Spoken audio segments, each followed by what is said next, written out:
Yeah, this is an Amazon block coming up here, and we usually don't have a fun time talking about Amazon, but this is a fun time talking about Amazon.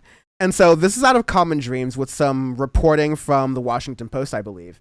And I really love what's going on here because it has to do with worker power. I know both of us love that here. So Hell yeah. Amazon employees are holding their first ever work stoppage in an air freight division in Southern California. And so this is really good because this is happening at an Amazon facility where a lot of distribution needs to happen. And if that doesn't happen, packages and the so-called like Amazon Prime 2-day shipping thing that so many Amazon customers rely on and so many like Amazon's like CEOs rely on to be able to deliver as their like main product for their company. If these workers don't do it, these workers who were called essential workers during the beginning of the pandemic in 2020, but were then clearly like given, oh, we'll give you a coupon for Thanksgiving dinner afterwards, like a $10 off a turkey or something like that. They were clearly not treated like essential workers. You had people falling out in Amazon facilities because they felt like, oh, it would be cheaper to pay for the ambulance to take someone out of the facility than to repair the air conditioning, which really happened at an Amazon warehouse, to the point where you had folks like Chris Smalls actually unionizing these places. So this is a really big thing. I'll get into the story here. I just wanted to provide some context. But so, Julia Conley in Common Dreams reports, after months of working in what they say are unsafe weather conditions for wages that leave them struggling to afford basic necessities, more than 150 workers at Amazon's air freight hub in Southern California walked out mid-shift this Monday to demand fair treatment by the trillion-dollar company. Again, as Washington Post first reported, the walkout at the San Bernardino facility, KSBD, was the first ever work stoppage in Amazon's crucial air freight division, which keeps millions of packages moving through the U.S. each day. Managers at the warehouse were forced to slow down operations Monday in anticipation of the action. The employees are demanding a $5 per hour raise, which would bring their starting wage to $22 an hour and make it easier to pay for housing in an area where the average rent is $16.50 a month. And as both of us know, living in the LA broader area, that rent's gone up this month. Like, these things are skyrocketing all over the country. And it should only make sense. Like, these are things that, you know, it's Bernie Sanders is always written off as a radical, but he's just saying that if you work 40 hours a week, a full-time job, you should be able to afford to pay your rent or pay your mortgage and buy your food and like comfortably live with your family. I'm not saying drive Maseratis and Lamborghinis and go on vacations all the time, but you also shouldn't be worrying about applying for food stamps or living paycheck to paycheck. This idea that if you put in the work, you should live a comfortable life in the richest country in the world, in the most advanced year the world has ever had, should not be a crazy thing. And I'm really happy to see these Amazon workers are seeing that. Also, and because I know that Bernie has, echoed that quote time and time again whenever he speaks at rallies or on the news, the whole 40-hour thing. I'd like to think that everybody is, entitled to housing. Housing should be a human right and everybody deserves like a good paying job. But like, especially if you're working 40 hours a week, you of all people should definitely not be struggling so much. I'd like to think that that's how he meant it, because you got to be concise with this stuff. But absolutely, when it's saying that rent is 1,650 in the San Bernardino Inland Empire area, even that is a lot. That is how much rent costs in Los Angeles, in the actual city, like 5 years ago or so. And the fact that like rent in LA now for like a one bedroom home was probably around like 2,000 to 2,500 on average, like it's insane to me. And the fact that these Amazon workers are not even asking for that much. They just want the basic cost of living. A raise of $5 an hour, that is the minimum. I'm so happy that they're walking out. And especially like you have to live in the Inland Empire in San Bernardino. Like at the very least, you should have a living wage. Yeah, like we have a very New York media. I think folks like you and I have very like recognized this, having a lot of like New York East Coast media friends. But like San Bernardino is like not even Queens. It's like Connecticut, essentially relative to Los Angeles. Like it's, but I say that not to like insult like San Bernardino. I have a lot of friends in the Inland Empire, right? But it's to say that like you have a lot of working class folks who, in addition to not being paid a living wage, they have to commute oftentimes 2 hours like into the city and then 2 hours out of the city, right? There is no decent public transportation, planes, trains, buses, automobiles, etc. in Los Angeles to get outside to the greater metro areas. So whereas like even on the East Coast, a lot of folks can rely on Amtrak or like commuter rail or things like that.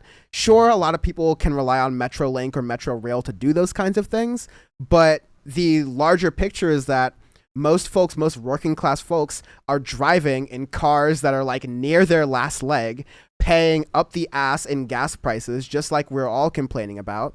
And in addition to that, they're also squeezed at these jobs. They're working 40 hours a week and they still can't make ends meet. And I see like Salty Gen Xer in chat saying the 40-hour work week is also outdated. Yes, that's also something that people need to be like fighting for. But like, while we are here where people are working oftentimes even more than that because there's opportunities for overtime that are dangled over these people's heads, especially, it's really good that these workers are realizing that, hey, you know, on the one hand, yeah, this is this $1 trillion company that, you know, employs us and like has us by the throats. On the other hand, major parts of their company don't work if we don't. So that's a lot of leverage that we have there, and it's about time we use that to maybe, you know, finally get heard on what we're talking about here. And I'm really glad to see that again. Well, the entirety of the company absolutely falls apart if the warehouse workers just stop doing work. So, yeah, like I'm very very proud of this union because this was just a few days ago. It has been insanely hot in LA and especially the San Bernardino area. I think I just saw it was like 95 degrees in that area. Like that takes a lot of guts with raising house prices, rising food prices, rising gas. Well, I guess gas prices have technically fallen, and we're supposed to go, "Yay, Biden! Thank you for dropping Yeah, the gas Brandon. prices." But the thing is, it's the gas prices in California and especially Southern California, like closer to LA, they have not dropped below to like what they were prior to the whole like war with like Russia and Ukraine, and they supposedly blame the increase in gas prices on that. It's still higher than February, and we're supposed to be happy with that? Yeah, no. I remember when Joe Brandon was announcing some stuff that was like, hey, come on, Jack, listen, we're going to announce some things that are going to decrease gas by like 20 cents a gallon. I'm like, okay. Like the Tyler the Creator meme, like, okay. Yeah, it's still over $5 a gallon on average in LA. Like that's not great. Like the thing that ultimately gets me with the Democratic Party is that we've, the Democratic Party is a lost cause. I mean, the Republican Party is a lost cause. I think a lot of people understand that and empathize with that like there isn't a lot of leeway to be had with them because they are, you know, just they're anti-democracy, let alone like against actual workers and what they're able to do. And so given that, I don't believe in giving the Democrats a break. I'm saying no, don't just say, okay, we see we're in a gas crisis, so we're going to let back and let these gas companies use the tone of inflation or use like the excuse of inflation to make record profits quarter over quarter. We're gonna say no. You want to understand how lucky these Exxon Mobil or British Petroleum or all these gas companies are, Shell, ConocoPhillips, all of them. In almost every country in the world, gas and oil are national entities. Like even in so-called capitalist countries around the world, like in European countries, in Latin American countries, wherever you cross the board, like these are government-owned companies because they own the resources because they're that important to utilize. And so, like, bring it over to Amazon, all these other different things. It's really important to, wherever we can, to pressure the government to actually make it so we have a voice. We have to say, okay, you can't just squeeze the working class this way. We have to actually do these things. I love Datrax, also a first time chatter, saying, "Imagine being Exxon." Yo, I would love. I could. I mean, I'm really thankful to Syndicate 23 members because now I have a Stream Deck, which makes it a lot easier to control. It makes it a lot easier to control this fucking thing. Even though, if you know how Stream Decks work, you'll know mine isn't set up, so I'm still using my number pad like a like an old head. But what I would do with the amount of money I would have if I were ExxonMobil and I had the extra things. But I want to get into another thing really fast because this is another good week because Jeff Bezos is complaining about being bullied by the U.S. government. Oh, no. Baby. So this is a story that's being reported. Let me put this up on the screen. Amazon is accusing the Federal Trade Commission of harassing Bezos, who was on the board, of course, and the original CEO, and then current CEO Andy Jassy, by asking them to testify in an investigation of the company's Prime subscription practices. So the Federal Trade Commission is essentially looking into whether a lot of different things. Largely or not whether or not Amazon is abusing, monopoly privileges. But, reporting from CNBC here, the FTC has been probing that Amazon's Prime business over concerns that it misleads users on how to sign up or cancel on their Prime subscriptions. Business Insider reported on March on internal documents that showed the company has been concerned since at least 2017 that user interface designs on Amazon.com have led customers to feel manipulated into signing up for Prime, but reportedly didn't implement changes for fear they would negatively impact subscriber growth. This is a constant back and forth, whether it's oh, we're duping our customers, but we're making money. So it's a nice little dance that Amazon has to do here, but I love that. I mean, it's actually a relief that we have an aspect of the U.S. government that is investigating these things, right? Absolutely. And the fact that, it's going to negatively impact subscription growth, it's like you know that people actively feel manipulated into having Prime. And that's kind of the point of subscription models, isn't it? You have somebody sign up or subscribe, whether they're fully aware of it or not, and then they forget that they're subscribed. And you just rake in those monthly charges and hope that they either don't realize that they're still subscribed or they can't find out how to unsubscribe. That's how most subscription models really make their money. Yeah, the subscription models from OnlyFans down to Netflix, right? They kind of rely on people being a little bit forgetful and knowing okay, I signed up for this at some point, so I may forget about the monthly subscription or the annual subscription. And hopefully ideally if you're doing it well, we're all in this content hustling game. It's we provide enough value so that the people who are general subscribers feel like they're getting value from what they're paying for. Mm-hmm. But there's a lot of people who kind of don't care. I imagine there's some people who just use Amazon Prime for certain months of the year, and then for the other months of the year they don't use it, but it feels like it's enough value to them to pay the $130 a month as it is right now in the United States to justify it. But is that how much Prime is? I think it's 110 right now or something like that. But because I remember back in the day I had a student discount that made it $50.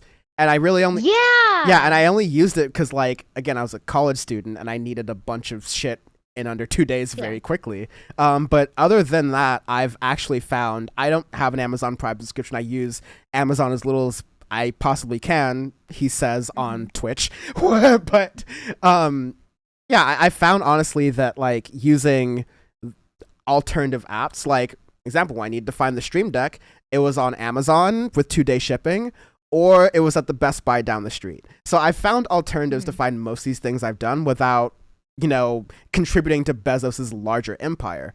But again, I'm really happy that usually you have an instance where, especially during the Trump administration, but also during Democratic administrations, where big business, especially big tech and big, money, so to speak, banks and all these other companies are really ingratiated with the government. Like you had Citibank officials and Citigroup officials handpicking Obama's cabinet. You had people from all types of corporations, all sorts of corporate entities, and the Trump administration pulling the strings here and there. And so the fact that basically a lot of Amazon's case is that the person heading the FTC, or one of the top people, wrote a thesis while they were in college, basically on why Amazon needed to be busted up. And every time, Yeah. every time I see this reported in news, I read this in the Financial Times this morning, and I read this in the Wall Street Journal this morning, and I'm like, am I supposed to be pissed? Like, Yeah. oh, What's the problem? at the end of the fucking day, like, I know and I completely understand this because like our government is warped and everything is like wrong, and does very feel like all the time, and it is like all the time. The government does not represent us, but like I pay my fucking taxes, right? Like we a lot of us, most of us pay our fucking taxes, right? And so the government should theoretically be our employees. They should be working for us. And so when we feel like, hey, on the one hand, these companies are providing useful and useless services. On the other hand, they are also kind of fucking us over. As our employees, look into that because we're too busy making the rest of the economy work. So you help make the economy work for us on the back end. That should be what we expect from the government. We should have an adversarial government to corporations, and that's not even a socialist thing. That's like how capitalism used to work. The so-called like capitalism that even Elizabeth Warren calls for, where you like monitor it around the edges. Like this is that kind of thing. But Amazon is again saying, I love this quote. Lawyers for the company said in the filing that the FTC's demand that Bezos and Jassy testify at an investigational hearing on, quote, an open-ended list of topics on which they have no unique knowledge is grossly unreasonable, unduly burdensome, and calculated to serve no other purpose than to harass Amazon's high-ranking executives and to disrupt its business operations. They feel harassed. Are you kidding me? And this all stemmed because the specific person at the FTC was critical of them in the past.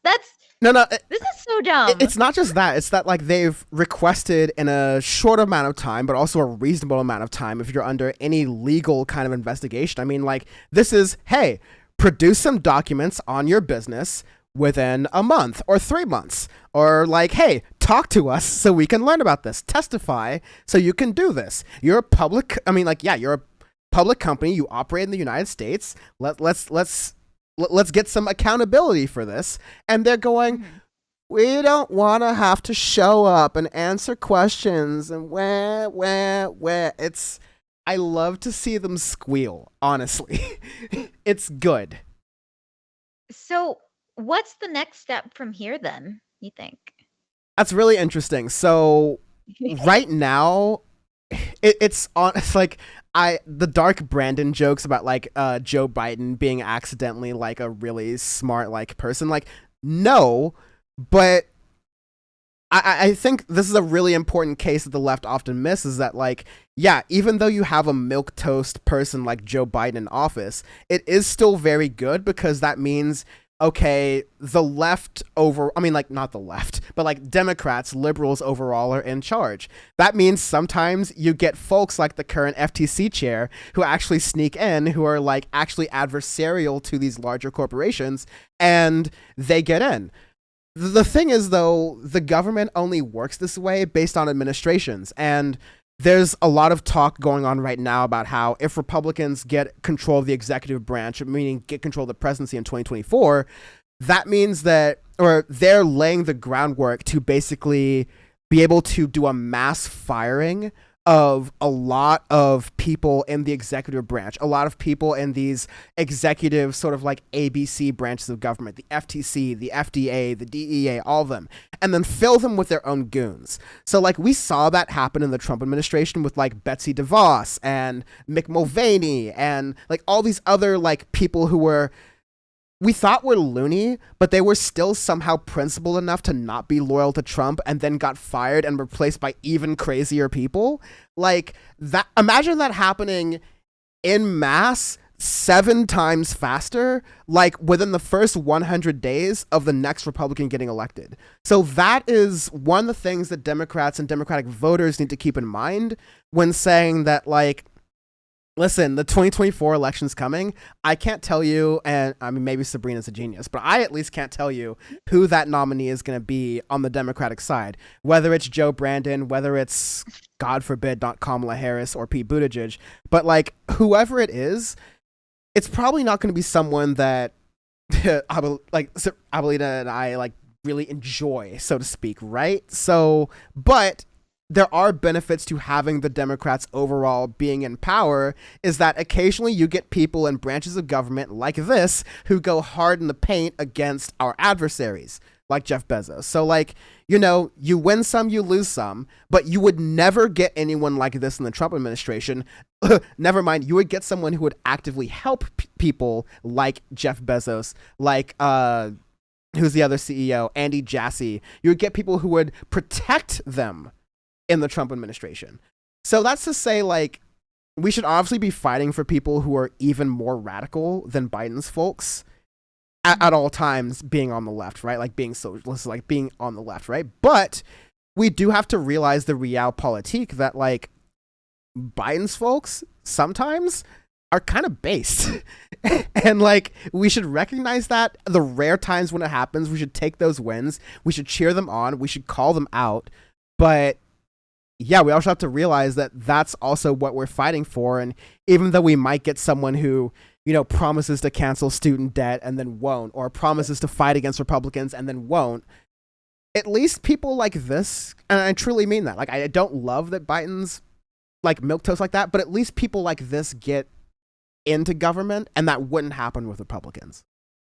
No, and it's so good to celebrate victories like this because with actual leftist stuff, you are going to lose way more often than you're going to win. So when you do have significant wins like that, like having this fucking base person on the FTC, that is a win. As for what's going to happen for the 2024 election and who's the nominee going to be, I don't know. I hope it's neither of the people, or either I hope it's none of the people that you named. Um I wonder if Daddy Bernie is going to run again. Listen, I know he's up there. I get it. But if he runs, I am throwing everything behind him and I am volunteering even harder than I have the last two elections. I don't know what's going to happen, but I will try my best. Yeah, this is Lena Khan, who's the nominee for the commissioner of the Federal Trade Commission. This is base Lena Khan right here. We need to protect her at all costs. This is the person who is like going up against Amazon.